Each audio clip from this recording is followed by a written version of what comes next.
Bendito Salvador, nosso Senhor Jesus Cristo, a quem tributamos honra, glória, louvor e a nossa mais profunda adoração. Obrigado, Senhor, por nos trazeres no teu sacrifício a este lugar de adoração. Obrigado por trabalhares as nossas vidas e nos enviares o Espírito Santo de Deus, que tem sido o alimentador da igreja, o fortalecedor da igreja, o orientador da igreja, aquele que supre cada uma das nossas necessidades e nos protege na vida e derrama poder para que nós vençamos cada enfrentamento. Obrigado pelo Espírito Santo e que nos abre a visão e nos desvenda a palavra de Deus. E o Senhor tem liberdade de fazer isso nos nossos corações porque estamos sedentos de Ti.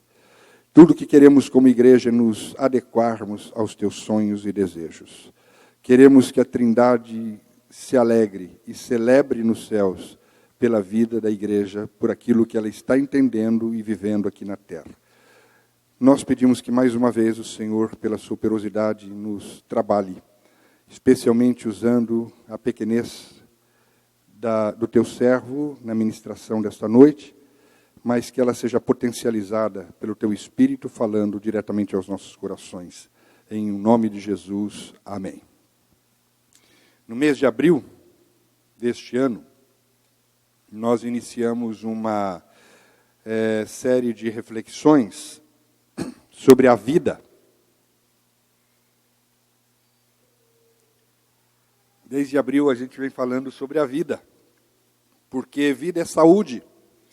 E saúde é o que nós mais queremos, é o que nós mais desejamos. O tempo todo, nosso clamor é que haja saúde. Saúde em todas as áreas. Então, durante esses meses, nós viemos trabalhando este momento, nos deixamos ser iluminados pelo Espírito de Deus, a fim de conhecermos o caminho da vida, que só é possível em Cristo Jesus, e Ele nos orientou e nos ensinou muito ao longo desses meses. E entre tantas coisas que nós vimos, uma das situações chocantes para nós em relação a esta expectativa de vida foi o fato de que nós nos demos conta de que nós, que tanto clamamos por saúde, nós temos uma verdade, um problema a encarar. Que a vida, saúde, é uma impossibilidade a partir do momento que a humanidade rompeu com Deus. E a humanidade fez isso em Adão. Ela rompeu com Deus em Adão. Adão rompeu com Deus e trouxe o caos para a humanidade. E o que a Bíblia dá como fato, como verdade imutável, é que, por conta disso, a humanidade ficou enferma. E ela ficou ferida de morte. Foi isso que aconteceu com a humanidade. Ela dá como fato que essa é a realidade com a qual todos nós humanos agora temos de nos deparar. A morte é o limite da humanidade. O apóstolo Paulo faz esta afirmação em Romanos capítulo 6, 23, quando ele disse: o fim de todas as coisas é a morte, porque o salário do pecado cometido lá no Éden, no jardim do Éden, e depois repetido pela humanidade, é a morte. Ele se manifestou de várias maneiras e vem se manifestando de várias maneiras. Mas a principal delas é que foi a deformidade da imagem de Deus em nós e a perda da nossa filiação com Deus, porque nós deixamos de ser filhos de Deus. Então, estas foram as duas principais manifestações catastróficas da queda do homem, da rebelião causada no homem por ter rompido com Deus.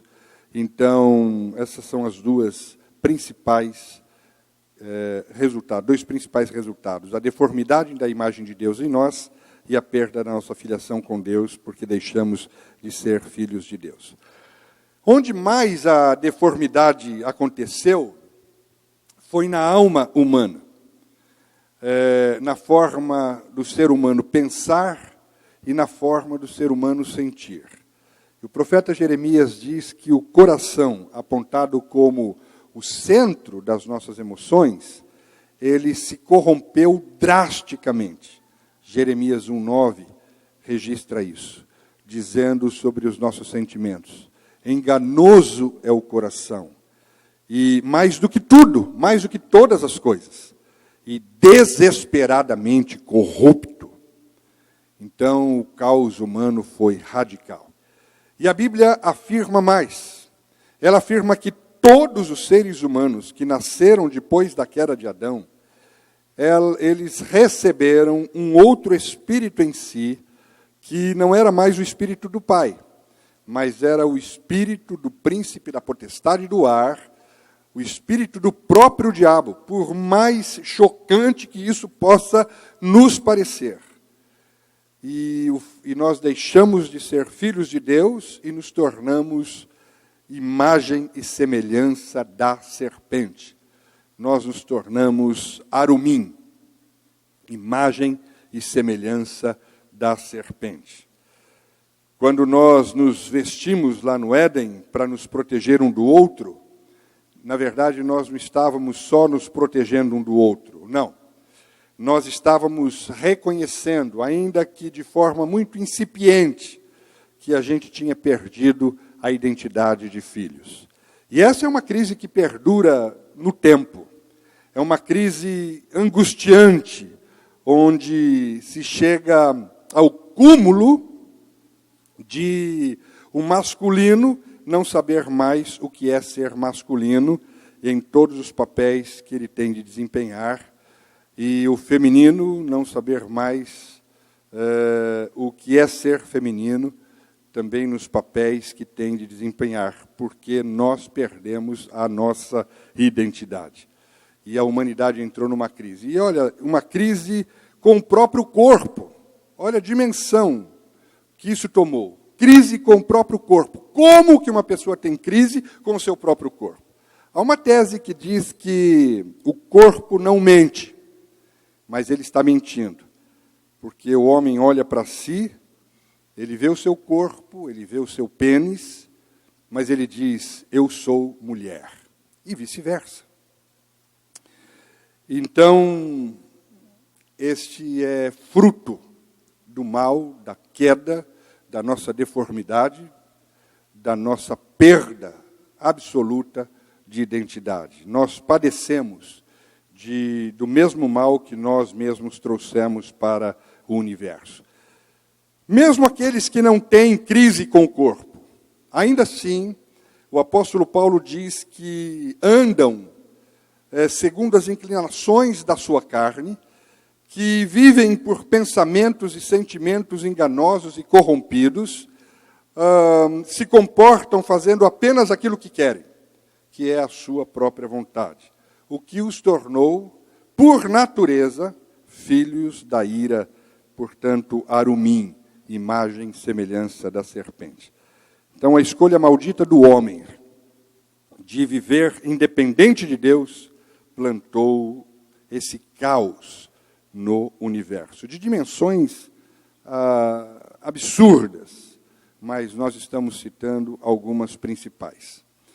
E as manifestações práticas disso, elas estão no cotidiano da humanidade.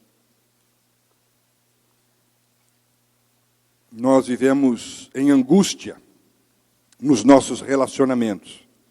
A angústia de saber o quanto confiamos, o quanto nos entregamos, o quanto nos preservamos. E ao invés de irmos em direção à unidade, da perfeita harmonia, como era a proposta do Jardim do Éden, nós vamos cada vez mais em direção ao absoluto afastamento. Por quê? porque nós estamos enfermos de ruptura, irmãos. Nós estamos sempre rompendo. Essa é a dificuldade que nós temos de viver juntos. Essa dificuldade que nós temos de estar abraçados. Essa dificuldade que nós temos de convivência. Esta dificuldade é a dificuldade provocada pela enfermidade da morte, porque nós rompemos com Deus. Fizemos isso em Adão, e o resultado foi que nós nos tornamos absolutamente incompatíveis entre nós mesmos. Nós somos incompatíveis. E a Bíblia diz que nós passamos a ter medo do nosso Criador. E também passamos a ter medo do outro. O outro agora não é mais a extensão de nós, é o nosso adversário.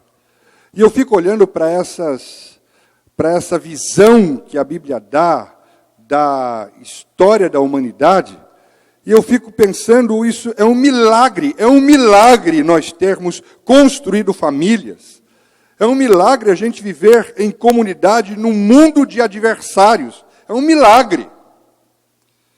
E isso nos leva ao fato de que, apesar de desejarmos tanto a vida, desejarmos tanto desfrutar da saúde, da exuberância do viver, da existência, saúde em todas as áreas, no entanto, saúde é um mistério a partir do momento que a humanidade rompeu com Deus.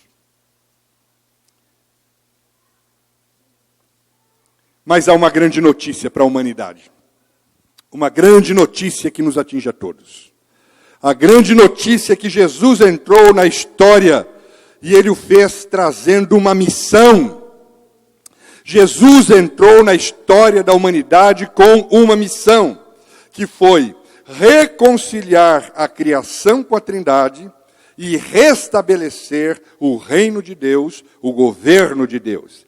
E ao entrar na humanidade, ao entrar na história, Ele diz: eu vim para que vocês tenham vida e a tenham em abundância. Aleluia, por isso, glória seja dada ao nosso Senhor e Salvador Jesus Cristo. E então uma cruz é levantada na terra e Jesus experimenta a realidade da nossa rebelião contra Deus naquela cruz. Na cruz Ele toma sobre si a rebelião da humanidade, Ele morre e ao terceiro dia Ele ressuscita dos mortos.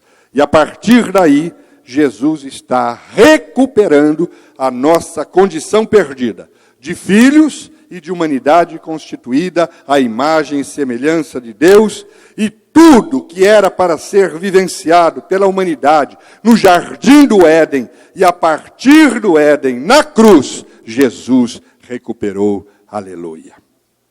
E a partir disso, todos nós estamos agora diante de uma escolha.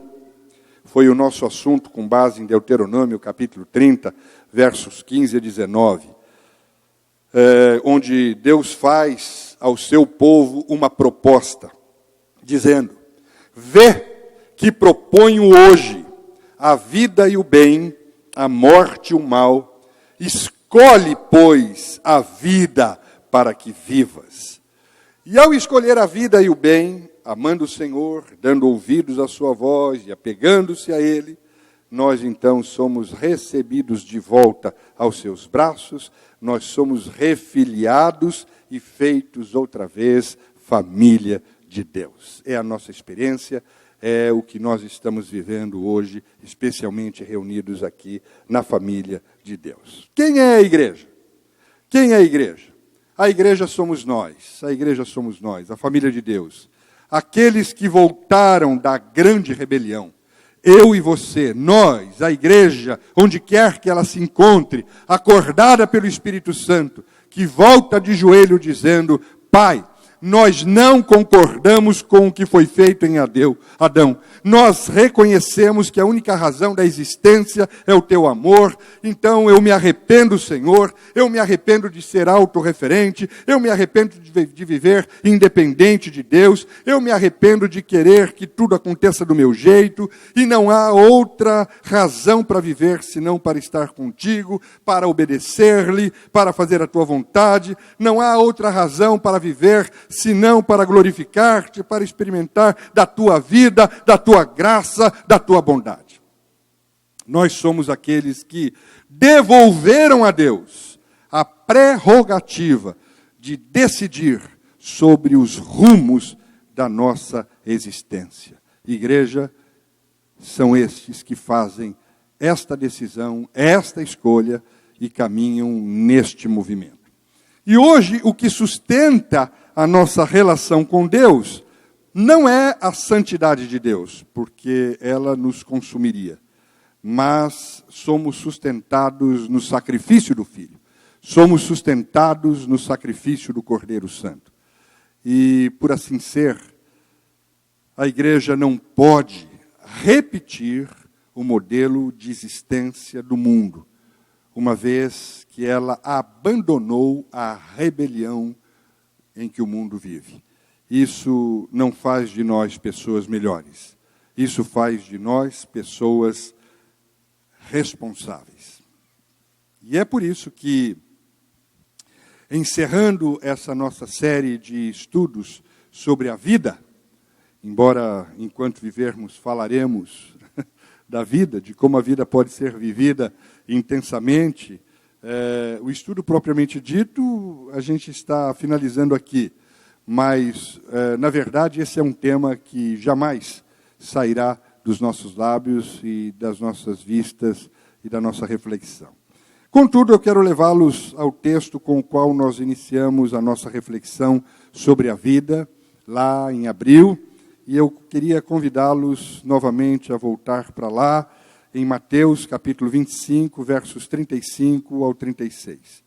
E eu quero convidá-los a desvendar o mistério da vida a partir da leitura e das palavras de Jesus em Mateus 25, 35 a 36, pensando agora, como igreja, que nós estudamos bastante esses meses, no papel e na missão que ela tem a desempenhar, olhando para isso que Jesus disse e entendendo a proposta que ele faz, geradora de vida.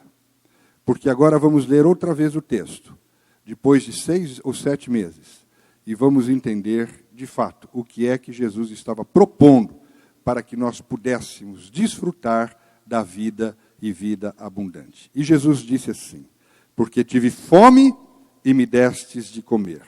Tive sede e me destes de beber. Era forasteiro e me hospedastes. Estava nu e me vestistes. Enfermo e me visitastes. É interessante que o próprio Jesus Cristo trabalha a possibilidade da vida de uma forma muito curiosa, sutil, eu diria. Se não, veja como ele faz a apresentação da sua proposta. Ele disse: porque tive fome e me destes de comer. Então, temos aqui uma necessidade, uma resposta, uma ação. Tive fome e me destes de comer. Tive sede e me destes de beber. Uma necessidade, uma resposta, uma ação. Tive sede e me dessedentaste. Era forasteiro e me hospedastes. Uma necessidade, uma resposta, uma ação. Era forasteiro, andarilho, desabrigado e me hospedastes. Estava nu e me vestistes. Necessidade, resposta. Estava nu e me vestistes. Estava enfermo e me curastes. É assim? Não. Estava enfermo e me visitastes. Fostes ver-me. Cuidastes de mim. Ficastes ao meu lado. Não me curastes, mas me visitastes. Olha que impressionante. Quando o Senhor fala do juízo às nações, que é o caso desse texto, ele não pede pela cura, ele pede pela solidariedade. Ele diz: sejam solidários na enfermidade do outro. Sejam solidários diante da inexorabilidade da morte.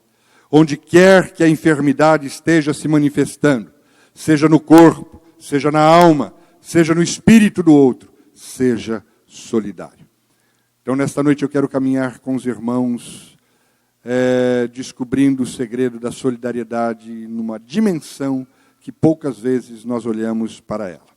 Agora, não é que Jesus não acredite em cura. Claro que ele acredita, ele mesmo disse lá em Mateus 10:38, à igreja: curai enfermos. Mas ele sabe que a cura na sua plenitude, para nós, é a ressurreição. Tudo mais é remendo. Porque o que Jesus Cristo prometeu foi a ressurreição. Ele ressuscita o espírito, ele nos dá condições de discipular a nossa alma para um dia ressuscitar também o nosso corpo. Enquanto isso, o que ele espera é que solidariamente nos ajudemos a atravessar o mundo, a história, a existência, que se tornou esse vale de lágrimas, que se tornou esse vale da sombra da morte, que se tornou esse lugar extremamente conflitante, sabendo, no entanto, que nós não estamos sozinhos, que Ele está conosco. A fé cristã é a fé da ressurreição. E o apóstolo Paulo descreve isso de uma forma esplendorosa. Lá em 1 Coríntios capítulo 15, verso 54 a 57, ele diz: e quando este corpo corruptível se revestir da incorruptibilidade, e o que é mortal se revestir da imortalidade, então se cumprirá a palavra que está escrita: tragada foi a morte pela vitória. Onde está, ó morte, a tua vitória? Onde está, ó morte, o teu aguilhão? O aguilhão da morte é o pecado, e a força do pecado é a lei. Graças a Deus que nos dá a vitória por intermédio de nosso Senhor Jesus Cristo. Aleluia. Mas, apesar de Cristo nos ter sido dado, apesar de uma cruz ter sido levantada a nosso favor, apesar de termos sido reconciliados com Deus, apesar de termos sido refiliados ao Pai, apesar de termos sido feitos novamente família de Deus, apesar de Cristo ter retomado o governo de todas as coisas, apesar de termos sido transferidos do império das trevas para o império do Filho de Deus, apesar de termos recebido dele força sem fim, poder sem limite, apesar de termos sido feitos embaixadores legais e oficiais do seu reino na terra e nas regiões celestiais, enquanto estivermos aqui, neste corpo mortal, nós estaremos susceptíveis e expostos às enfermidades, às tentações do mal, às provações da terra, aos mesmos perigos eminentes que se abatem sobre todos os demais humanos da terra. E a diferença entre aqueles que não optaram por Cristo, por aqueles que ainda não conheceram o caminho da salvação em Cristo, e nós, é que nós podemos contar com o Espírito Santo, o nosso grande ajudador. Ele nos fará triunfar sempre. Ele nos fará triunfar sempre. Ele nos fará triunfar sempre. Uma mulher dará luz e vocês triunfarão. Aleluia. Essa é a grande diferença. Glorificado seja o nome do Senhor.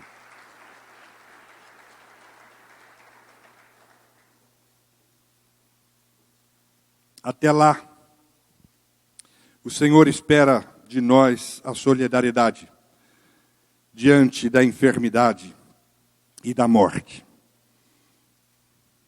O mínimo que eu espero de vocês, depois de tudo que vocês fizeram, depois de tudo que vocês se tornaram, e de tudo que vocês tornaram o mundo, é que vocês sejam solidários na enfermidade. Não é possível que vocês não sejam solidários na enfermidade, uma vez que todos vocês experimentaram a enfermidade. O mínimo que eu espero de vocês é solidariedade na enfermidade. É o que Jesus nos diz. Se tivermos consciência disto, irmãos, nós trataremos de melhorar os nossos relacionamentos. Se tivermos consciência disto, nós nos relacionaremos melhor com as pessoas que estão à nossa volta. Nós entenderemos o que está acontecendo ao nosso redor, os desastres que estão sendo executados e estão se desenvolvendo em nossa volta, e nós pediremos ajuda ao Senhor da vida, porque o que estamos enfrentando são manifestações da morte. E só compreendendo isso é que poderemos nos tornar verdadeiros agentes do reino de Deus. E cada agente do reino de Deus é um agente da solidariedade.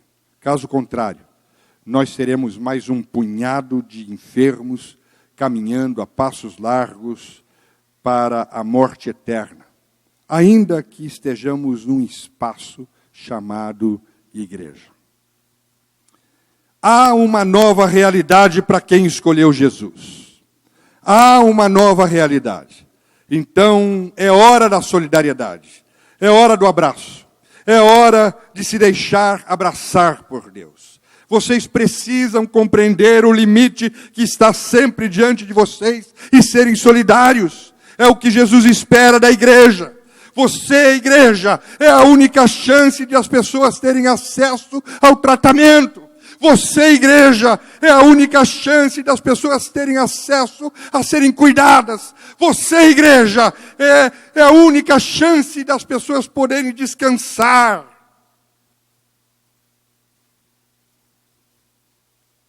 Vocês não podem parar enquanto a humanidade não tiver acesso a serem assistidas.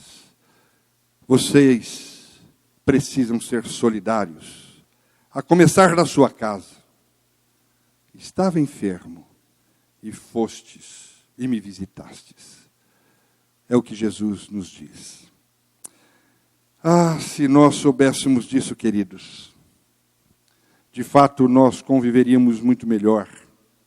Conviveríamos melhor com os nossos filhos, conviveríamos melhor com os nossos entes amados, e certamente conviveríamos muito melhor com o mundo. Quando nos deparássemos com o nosso filho, com a nossa filha, por exemplo, com uma crise de identidade, batendo a cabeça para cima e para baixo, experimentando de tudo e de todos para ver se acha, a gente não iria simplesmente dizer: eu vou rachar esse moleque no meio, ou eu vou arrebentar essa menina.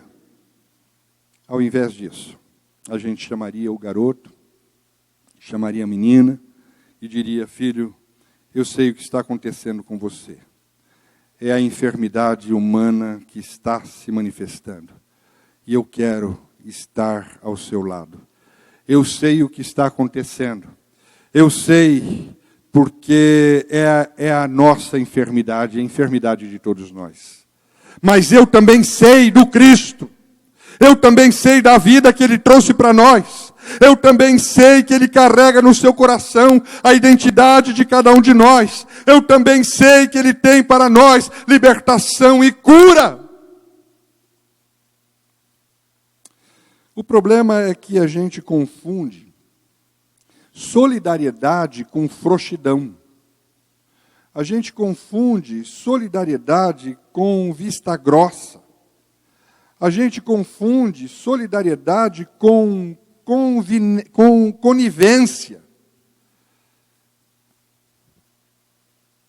Mas nós fomos chamados para confrontar o mal. Fomos chamados para confrontar o mal, mas sem pedras na mão. Com firmeza, mas sem violência. Há muitas formas da enfermidade se manifestar. E quando eu compreendo o que está por trás desta manifestação, seja de uma enfermidade física, ou seja de uma crise existencial, ou de uma manifestação maligna, ou de uma deformidade de caráter, ou de uma perda de identidade, ou de uma desavença qualquer, ao invés de eu me afastar, o que se espera é que eu me achegue mais perto da pessoa. E que eu me achegue considerando com ela, eu sei irmão, eu sei irmã, eu sei querido, eu sei querida, eu sei filho, eu sei pai, eu sei amigo, nós estamos enfermos, mas conte comigo. Porque é extraordinário poder contar com as orações dos irmãos quando a gente está enfermo. Mas é mais extraordinário poder contar com a oração e com o abraço dos irmãos.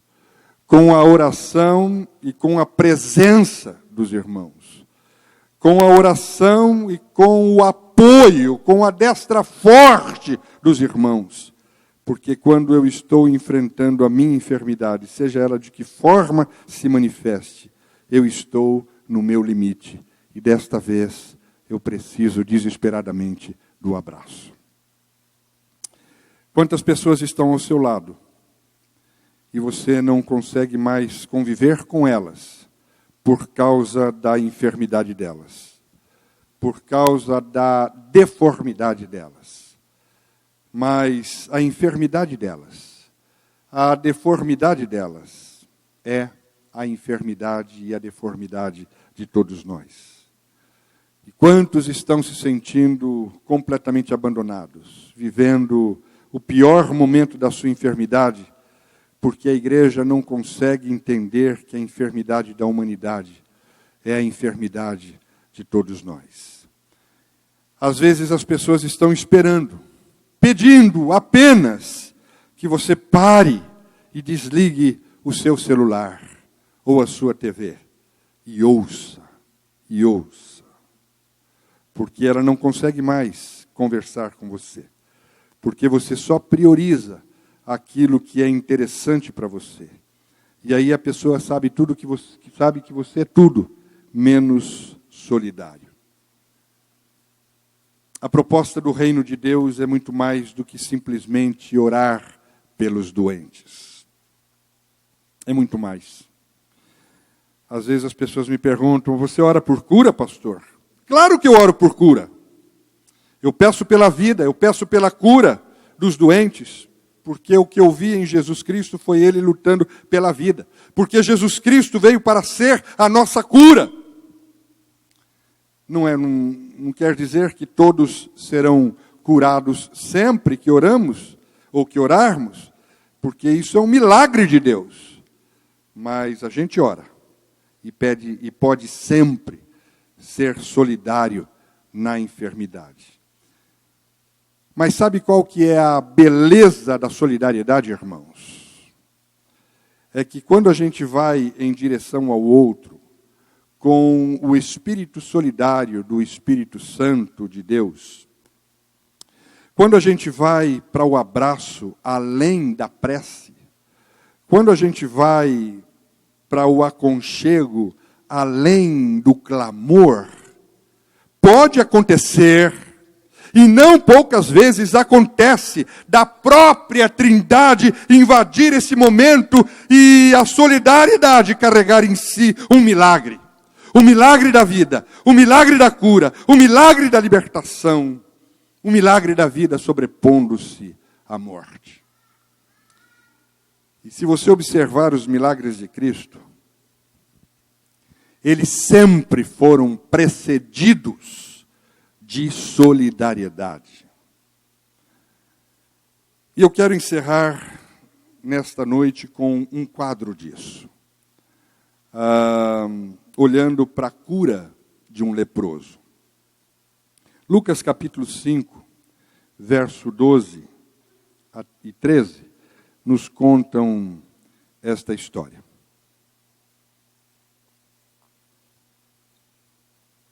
Certa vez, Jesus estava numa cidade onde havia um homem que tinha o corpo todo coberto de lepra. Quando viu Jesus, o leproso se ajoelhou diante dele, encostou o rosto no chão e pediu: Senhor, eu sei que o Senhor pode me curar se quiser. Jesus estendeu a mão, tocou nele e disse: sim, eu quero. Seja limpo. Você está curado. E no mesmo instante, a lepra desapareceu. A gente olha essas histórias bíblicas e esses milagres e a gente não entende muitas vezes o que está por detrás disso. E o fato extraordinário deste evento é um leproso aproximar-se de alguém. Como que um leproso se aproxima de Cristo? Porque todo leproso, ele tinha de gritar: leproso, leproso, leproso, leproso, para todos se afastarem dele, porque um leproso era um atentado à saúde pública. E se ele não gritasse: leproso, leproso, leproso, mas alguém o reconhecesse ali como um leproso, essa pessoa gritaria: leproso, leproso, leproso, e esse sujeito já o faria com pedras nas mãos. Esse sujeito é um atentado à saúde pública. E ele não nos avisou. Ele está tentando se infiltrar entre nós. Ele está tentando nos transmitir a sua enfermidade. Mas como é que aquele moço se aproxima de Jesus? O que é que ele viu em Jesus? Ele viu solidariedade. Ele não vai me denunciar. Ele não vai me excluir. Ele vai me receber. Ele é diferente. E ele estava certo. Jesus deixou ele aproximar-se e não o denunciou. E ele caiu de joelhos diante de Jesus e disse: se quiseres, eu posso ser limpo. E Jesus, antes de dizer quero, tocou-lhe. E só depois de ter lhe tocado, foi que Jesus disse: quero, seja limpo. Nem sempre eu e você teremos a oportunidade de dizer a palavra seja limpo, seja curado. Mas sempre teremos a oportunidade de nos aproximar e de deixar aproximarem-se de nós. E sempre teremos a possibilidade de tocar o enfermo.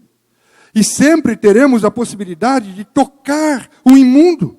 E quem sabe, nesse momento de solidariedade, o Espírito Santo envolva cada um de nós com o seu poder e nos dê a palavra de cura.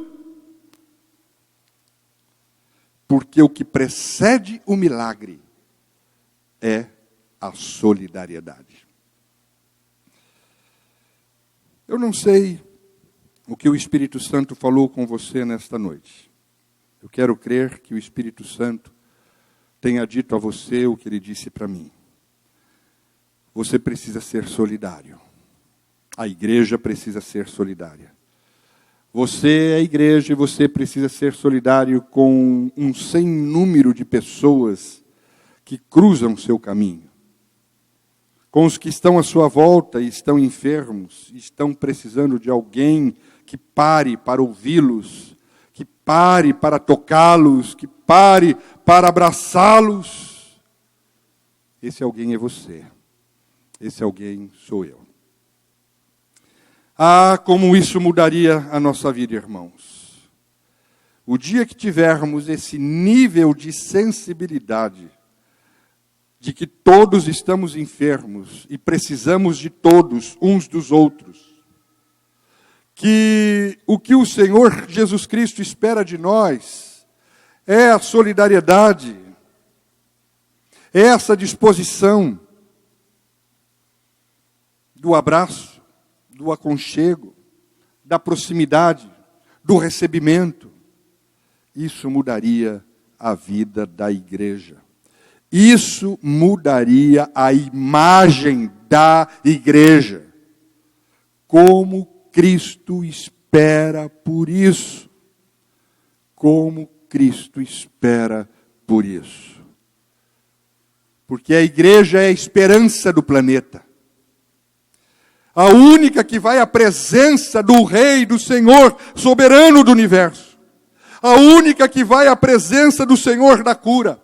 A única que vai à presença do Senhor do milagre. A única que vai à presença do Senhor da libertação é a igreja. E ali, na sua presença, ela deveria entrar. Quem sabe pedindo por abraço. Mas, sobretudo, deveria entrar pedindo pela graça de abraçar. Quem sabe pedindo por perdão, mas, sobretudo, pedindo pelo privilégio de perdoar.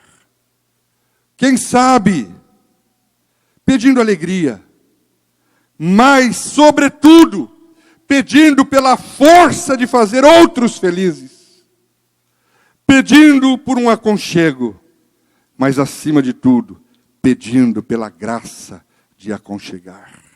A igreja é a salvação da terra, a igreja é a salvação do planeta, a igreja é a salvação da humanidade. E eu encerro olhando para a igreja de Atos, que viveu um dia esse nível de solidariedade. Pois dela se diz, lá em Atos 4, 34 a 35, nenhum necessitado havia entre eles. Vamos dizer isso juntos? Nenhum necessitado havia entre eles. Porquanto os que possuíam terras ou casas, vendendo-as, traziam os valores correspondentes e depositavam aos pés dos apóstolos. Então se distribuía a qualquer um à medida que alguém tinha necessidade. Quando eu leio isso, aí eu entendo. Aí eu entendo claramente por que muitos prodígios e sinais eram feitos por intermédio dos apóstolos. Porque o que precede o milagre é a solidariedade. É isso que eu queria deixar com os irmãos nesta noite. E eu quero orar por você que, como eu, sente a necessidade de melhorar nesse quesito na vida. Então, eu queria que você que tem esse desejo e que percebeu isso e que o Espírito de Deus tocou o seu coração nesta conversa que ele teve conosco, neste encontro. Se você deseja, você entendeu o seu papel e quer ser alguém parecido com isso, que você ficasse de pé no seu lugar para que nós pudéssemos orar pela sua vida e pedir uma intervenção do Espírito Santo de Deus sobre a igreja, para que nós pudéssemos ser a igreja que Jesus efetivamente pensou que nós fôssemos, que sonhou que nós fôssemos um dia. Amado Espírito Santo, Tu falastes ao nosso coração profundamente nesta noite, como o Senhor tem falado poderosamente, muitas vezes em cada encontro que nós temos no ajuntamento das nossas reuniões de festa. Nós somos muito gratos por o Senhor nos libertar, nos sarar, nos dar vida quando nós mesmos nos encontrávamos mortos nos nossos delitos e pecados. Nós somos gratos, Senhor.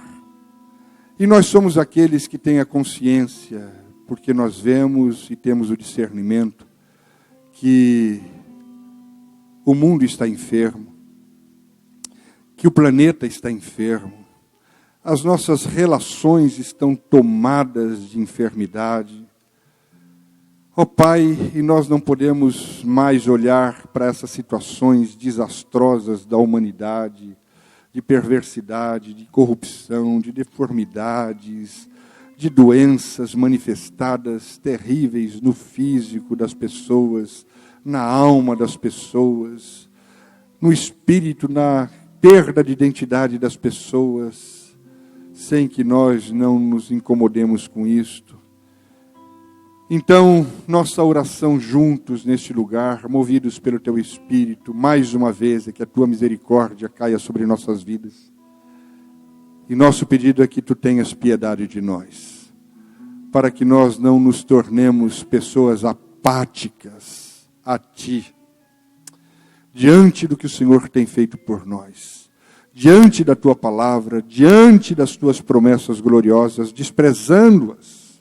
Não permita que a apatia tome conta da igreja, na Tua direção. Nem tampouco, Senhor, permita que nós sejamos apáticos, aqueles que cruzam a nossa história, aqueles com quem nós nos relacionamos, aqueles que recebem influência das nossas vidas, da nossa amizade, que nos respeitam. Pai, não permita que nós passemos pela história sem sinalizarmos as saídas que só podem ser encontradas em Cristo Jesus e na ressurreição do Filho que um dia morreu por nós. Ó Espírito Santo, ajuda-nos a ser tomados, banhados pelo Teu amor. Ajuda-nos a sermos banhados pela consciência de responsabilidade. Ajuda-nos a responder à graça de Jesus com imensa gratidão, sobretudo, obedecendo a Tua palavra e nos deixando dirigir-se por elas e sendo profundos agentes repetidores da Tua história, agentes multiplicadores de Cristo Jesus na terra, que sejamos agentes do reino de Deus, capacitados como o Senhor nos capacitou, empoderados como o Senhor nos empoderou, e, ó Deus, tomados do Teu Espírito, porque Ele está em nós, sobretudo, nos fazendo sensíveis e solidários, como Tu foste na Sua passagem pela terra.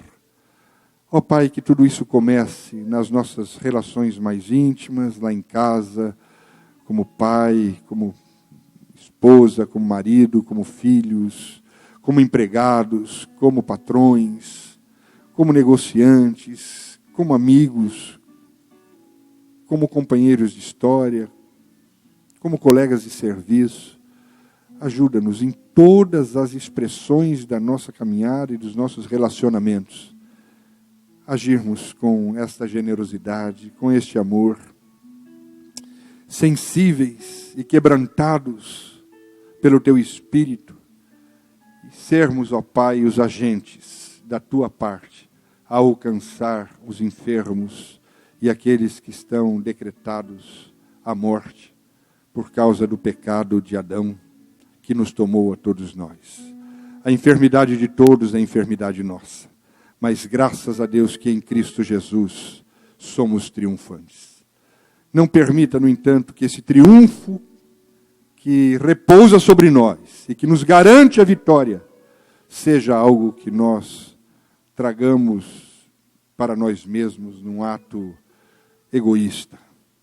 Dá-nos a Tua sensibilidade. Faz dessa igreja mudar a imagem da igreja de Araçatuba, mudar a imagem da igreja no Brasil, em São Paulo. Faça com que a Tua igreja seja mudada e nesses últimos dias que nós temos para viver, que nós possamos fazê-lo como o Senhor sonhou um dia, que nós fôssemos e fizéssemos, e que tudo isso redunde em muita glória para o Teu santo nome, a começar de mim, Senhor, líder desta comunidade, em o nome de Jesus. Amém.